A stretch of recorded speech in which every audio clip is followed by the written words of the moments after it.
que l'on s'attache à la manière dont l'alternance, et mon collègue tout à l'heure en parlera longuement, c'est la raison pour laquelle je ne vais pas trop en parler moi-même, l'alternance permet une forme d'aller-retour à travers laquelle il y a une véritable intégration des savoirs qui permet un transfert dans des pratiques et des contextes nouveaux.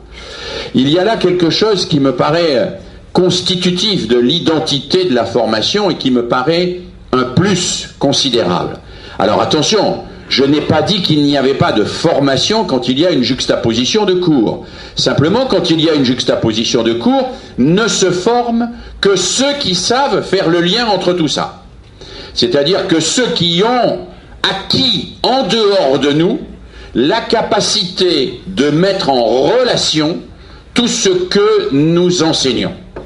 Ceux qui n'ont pas acquis cette capacité, ceux qui sont en difficulté devant des situations nouvelles, ceux qui croient qu'il y a d'un côté la théorie et de l'autre la pratique, opposition absolument vaine et stérile, parce que toute théorie a une pratique et toute pratique est fondée sur une théorie. Ceux qui croient cela, eh bien, ils vont d'un cours à un autre, d'un enseignement à un travail sur le terrain, sans voir quel lien il y a dans tout ça, et sans se saisir de tout cela pour construire une véritable identité professionnelle unifiée.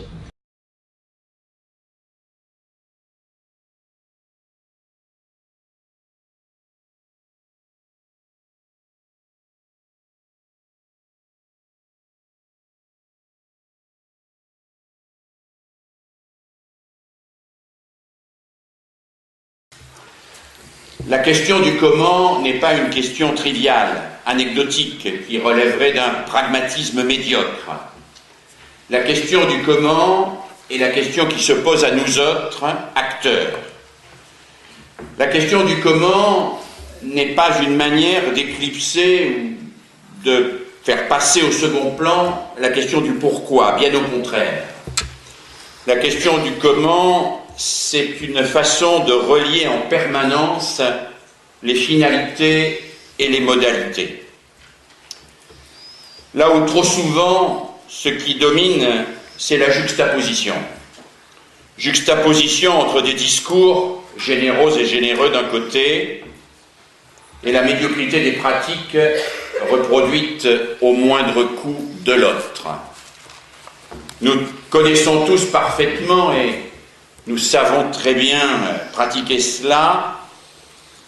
Nous connaissons tous la fabuleuse capacité de notre société à produire des projets dans lesquels les termes les plus ambitieux sont utilisés d'une manière relativement conformiste, mais néanmoins censés nous inspirer au quotidien.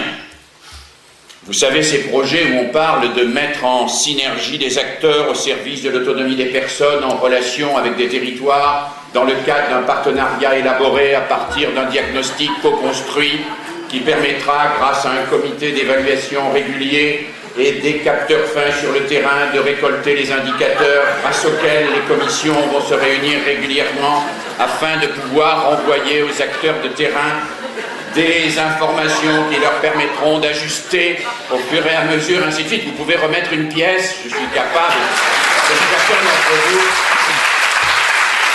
de vous en produire de ces discours-là d'une manière assez systématique, et nous sommes tous très fiers quand nous les avons produits, sauf qu'à force de passer tellement de temps à produire ces discours, nous n'avons plus beaucoup de temps pour les mettre en pratique. Alors oui, je crois que nous sommes aujourd'hui devant un véritable clivage dans un certain nombre de nos institutions entre la générosité affichée et la médiocrité observée. Et qu'entre les deux, il y a vous et moi, nous, chacun, quand nous avons le courage de parcourir la chaîne dans les deux sens et de nous demander, face aux finalités les plus généreuses, comment nous pouvons les incarner au quotidien dans les actes, et face aux actes les plus triviaux, est-ce qu'ils correspondent bien aux finalités que nous avons affichées? Ce travail d'aller-retour permanent entre les finalités et les modalités, c'est le travail par excellence des militants pédagogiques, politiques et sociaux que nous sommes. C'est le travail de mise en cohérence auquel nous sommes assignés si nous ne voulons pas être décrédibilisés.